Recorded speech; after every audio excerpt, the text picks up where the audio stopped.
No, I hate the music business. It's so disgusting. Oh, is it? It's just so bad. It's just all politics. It's not. They don't care about good music. They care about they'll back you even if, because if they invest in you and you have music, it doesn't matter. They'll put millions and millions of dollars behind you just because they feel like, okay, I already invested in you, so now we're gonna manipulate people into thinking this is actually good. Pumping the views, paying for the views, and it's not. Yeah. So they have their agenda of who's gonna do good and shit. 100%. I mean, look at Nicki Minaj for an example. She is literally the best female rapper, and not even female, just rapper of all time, lyricist of all time. The goose egg. And she didn't even get it nominated. Yeah. Like, it's just. She should have 100% got nominated, and yeah, at least rap album, at least babe, for Pink Friday too. She is by far the best, if not top 3 of all time. She's your homie though, right? She's my homie. That doesn't change anything. I would have never brought it up if I just felt like she was. But I'm saying that as a fan, first and foremost. Yeah, she's fire. She should get more love and accolades than she does. So, are the Grammys? It's all it's all rigged. Who's playing with the puppets? The MTV Awards is rigged. That's why Kanye went on stage. Yeah, Everything is Jay-Z? I don't know if it's Jay-Z, but I would say it's the powers that be. Yeah. For sure. Is there a higher power controlling? 100%. There is. Yes. The Illuminati's real, right? I wouldn't say it's the Illuminati. I can't speak to that, but I will say there's higher. The top music guy, entertainment guy, politic guy, they have meetings and they say. Well, it's all. Everyone is brainwashed. Yes. Everyone is brainwashed. And once I became like unbrainwashed, I saw everything very clearly, and I was like, this is all. Nothing is real. We're living in a fucking simulation. Yeah, We're all being manipulated and gaslit all day long. From music to movies, even politics. It's all kinds of it's really bad out here. Well, there you heard that, you guys. It seems like Amber Rose is coming out here calling out the hypocrisy in the music industry. And I must say that she's not the first person to say that it's actually not what it seems to be. We all know that, well, these people play on propaganda a lot. And so I'm not surprised to see this. But I'm happy that more people are speaking up for Nicki Minaj. Now, next, I'm going to talk about Milagro responding to this whole Megan, situation. And, the Megan with the 4 eyes, what she had to say. You do know that she recently went on a live to try and correct, everything that they were saying, everything that they were misleading people to believe when it comes to this lawsuit. So Milagro had a couple of words to say about that, which I will insert right now. I think in the next three hours I'm gonna be actually releasing a video in our proper format, you guys. Sometimes life just happens, okay? So for now, I would like you to listen to this, and I'll be coming back with the actual video of for today. So let me put it like this. How about when we did that special, after everybody gave praise to Megan Cuniff, when it was time to sum it all up, Megan Cuniff had to sit on a bench and look in multiple directions and introduce me. So I feel like that's God. I feel like when it's all said and done, babe, everything will get put where it needs to be. Everything will put where it needs to be. So that was ironic, right?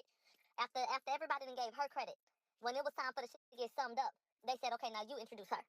And that's how that went. Okay, cool. Take that how you want to. The fact is the fact of the matter. So, Megan Cuniff decided that she wanted to get the amended complaint and comb through it. And to read it and to give her opinion. And do you know, the Muffin Man, do you know what she said in part? The person who the urban media runs to see what she has to say about. She said, actually, let me read it. Because someone else went and listened and summed it up. She said that she sees most of these claims getting dismissed. The tape is the strongest argument, but that everything that was stated were opinions or questions, not defamation.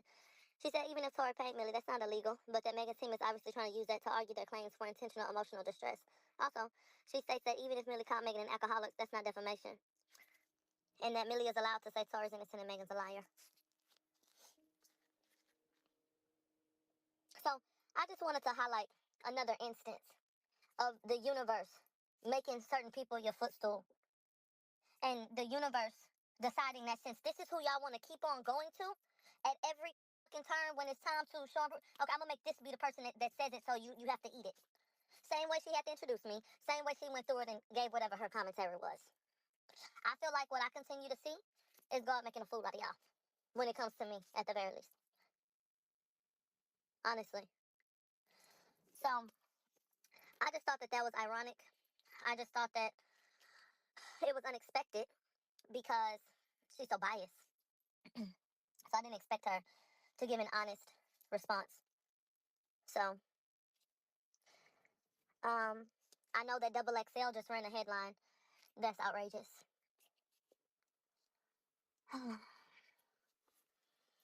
So, anyway, I just wanted to know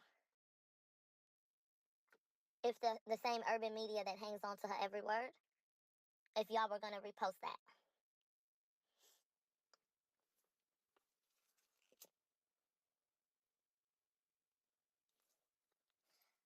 And I'm gonna tell you something else that was interesting.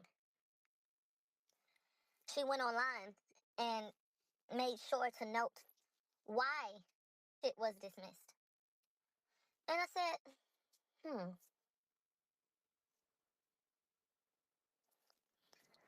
They said I can't find where she said that. That's because it's in a YouTube video. Yeah, real convenient. Cause that's not gonna get clipped. What's gonna get clipped is, or what's gonna get posted is a tweet that looks like this or that or da da da da da da da da. So anyway,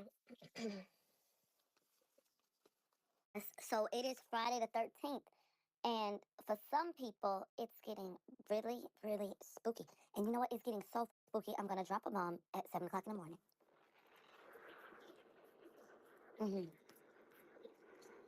Okay, it's real spooky for a lot of different people because they're not liking the conversations that are being had. And so I would like to finish the conversation that I was trying to have earlier, but I didn't have the receipts to be able to allow you to take a listen for yourself. So I'm back, and I want to explain what I meant by this title. The title of the show is "But God," and I want to talk about that. So I feel like in this world, in this life, God will make your enemies your footstool. And people in the world can sit up and prop up someone and praise them and give them opportunities and platform them and whatever they want to do to make this person appear as though they're like a pillar in the community or someone that the people go to and really regard a particular way. And sometimes the world will do that, but then God will come back and place you right above that person in such a way that there's nothing else that can be said. And we have to give the honor and the glory to God at all times. Like, it was lost on a lot of people what happened when we did the HBO special. The HBO special was confirmation, not from the public, but from God to me.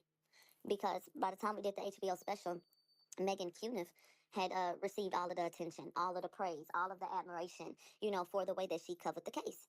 And she was the one that even Black Entertainment Television, BET, said that, they with and they highlighted it an article. I remember that specifically, a BET article highlighting her. And I thought it was just so ironic and ludicrous, looking at these outlets and these platforms that are supposed to be for Black people, not protecting Black people and not giving Black people the opportunity to speak. And even if they felt like, well, you're not the Black person that's doing it the way that we would like, not one person offered support, not one person offered guidance, not one person said, what if you did it like this? Not one person tried to correct, and not one person tried to say, hey, da da da da da. So there were a lot of fingers pointed, but there weren't a lot of people standing up to really make an effective change. And so a lot of things for me fell on deaf ears because you're not here to try to assist anybody. You just want to talk down and make sure that the people that y'all want, platformed are the ones that are platform. It was ludicrous. So back to the documentary. By the time it comes out, Megan Cuniff has all this attention and regard and praise. But when you watch the special, especially as it, relates to people who supported Daystar, she had to sit on a bench and introduce me. I didn't have to introduce Megan Cuniff. She had to introduce me. Okay? Get into it. And so that was God showing me and confirming to me that, okay, you know what you got going on. Like you good. Because that should have been a slap in the face to all of y'all. Because why, when it was time for the people to decide who needed all of that, why didn't they give that to her? Because they didn't find value in that. And outside of the bias, they knew who really was impacting things and who really was getting certain type of views, or who people were going to, or whatever the case may be. That's how that happened like that. And so a picture was painted, but the real picture was revealed. So that was that. And then now I'm going through this lawsuit situation. And we've seen how Black media outlets have made this person their great white hope, as far as I'm concerned. Every word she says, they hold on to it. They repost it. Megan Cuniff said, Megan Cuniff said, Megan Cuniff said. But you want to know what happened yesterday? Yesterday, Megan Cuniff said something And because these people are committed to defaming me and painting a certain narrative, the media did not post it. The media didn't run international news about the motion for dismissal. They waited until the other side responded and they felt like they had something to use against me. And then here we go now with Megan Cuniff essentially saying that she feels like the lawsuit is silly and that there were things said that weren't defamatory at all. And she feels like a courtroom would find it to be silly. And so I just figured that since my community seems to put so much faith in this person that maybe y'all should hear from her how she feels about this lawsuit. Oh, let's run the footage. In Cuniff's voice. And that's the one that y'all cite all the time. She can't do no wrong. All of her takes are the right ones, right? And y'all gave her that credit, not I, said the cat. So this is who we're listening to. Is that correct? Right, the one at the concert with the flag? Okay. The defamation stuff and the false statement stuff, because we'll get into the lawsuit, but a lot of the stuff that she says is worded like as a question. And they point to her saying like Megan's an alcoholic and her saying that she needs a guardian and has like a diminished mental capacity. It'll be interesting to see how those shape up in court, because her being a celebrity and some of those things like that she's an alcoholic, well, that's like a clinical diagnosis. It's also just a statement that people say about a lot of people all the time. It's just kind of like an insult that people use. So I think some of it could be, it's not quite the Tasha K. Cardi B case of, I remember if you actually look in the court file for the Tasha K. Cardi B case, there's a line in there where the court authorized an STD test for Cardi to basically prove that she doesn't have herpes, because like it's just a factual statement one way or the other. So I think the judge is going to have to look at these statements. Someone's an alcoholic. Is that a factual statement, or is it just kind of like an opinion alcoholic thing, or opinion insult kind of thing? And I would like to, I have to highlight Angel. And when she touched them cards, I'm not saying you gotta believe it, but wasn't it Angel that said that there would be a lot of different people in the media who did not even for me, that would be in support of me? Because, wait a minute, and that these people would start coming out and they would be speaking in a way that did not uplift others, but more so identified with my side. Didn't she say that? That's what I thought about when I heard this. So y'all be playing. But here we are with another damn situation where, in the most unlikely turn of events, this is what's coming out of Megan Cuniff's mouth. Because what's at stake is bigger than me. And I told y'all if you had a brain, you would see that. When y'all are smiling, laughing, and thinking that you're sticking it to somebody, and things are going through the courts, if granted, if approved, if in favor of, do you understand the precedents that you're setting? And then what could happen to you in turn? That if she could sue for the things that are listed here, you might as well say goodbye to social media. That would mean that every artist, every one of you that gets up on your platform, because truth be told, what's the distinction between blogs these days? In my opinion, numbers. You either have a lot of numbers or you're still growing. Everybody's page damn near looks like a blog now. As we post and repost and factually and matter of factly, post information and then give our opinions or pose questions. So that's what's in jeopardy. Do you understand that you, as a social media user, that maybe has a TikTok, that maybe has a small following, that maybe has a YouTube page, that maybe has a lot of Twitter followers, do you understand that you could pose a question about a celebrity, and if these things go, that celebrity could say, I don't like that. She asked if I had a knot on the back of my head. Child, I don't like that. My wigs be sitting up, and then she say it looked like somebody knocked me upside the head. I got a lump up under there. I don't like that. Let's sue her. Every time I'm on the red carpet, she make a comment about my looks. That girl's tired of stalking me. I'm a public figure going to premieres and putting out videos, and she doing reactions. She don't like my music. She asked me if I could even hear good in the studio. She asked me if I was tone deaf. How dare she? That is the equivalent of this. So I think that y'all really, really should focus on that. I'm not sure, because there's nothing in the complaint about Milagro like actually stalking her in person. Like themselves, it's not that much. But when you take the whole thing, all this kind of serves to bolster the intentional infliction of emotional distress, that kind of stuff. So, and it's going to show the malicious intent behind promoting the altered sexual depiction. But when you have drinking seemingly running through a family, yes, I did post certain questions on my page. Yes, I did. Miss Pete comes from a family of alcoholics, because of the fact of the matter is you have a grandfather that was an alcoholic. Was your daddy Or was he in and out of the system? What was that for? Do you want to talk about that? Is stealing worth? Um, Defendant published false and defamatory statements that stated Miss Pete was or is mentally incompetent and required a guardian. Uh, and yeah, I don't even want to read it out loud. But what is Megan's mental status? Does she have a guardian or not? And I don't see how saying that just on its own is defamatory. I mean, she's. But let me tell you why. Things like this ain't gonna make me look crazy at all. It's gonna make you look crazy. I want to pull up the definition of guardian.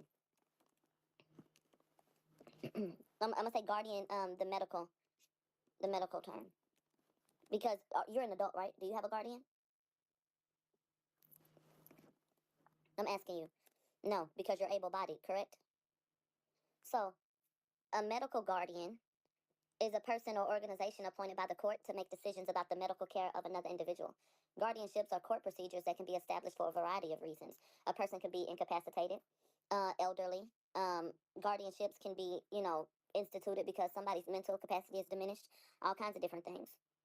And I'm so sorry to everyone, but I did have a copy of the message from Megan's friend telling me directly that she had a guardian and that her guardian was T. Ferris. Yeah. Literally. So what happens when that is revealed? What happens when we respond and we let the courts know that, babe, I didn't pull that out of my ass and try to make that a thing with her.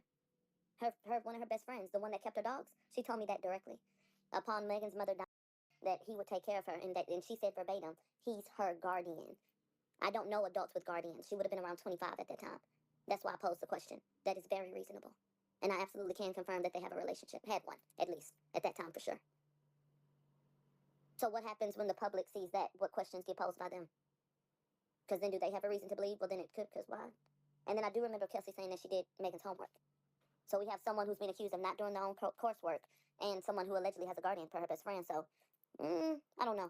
I just know that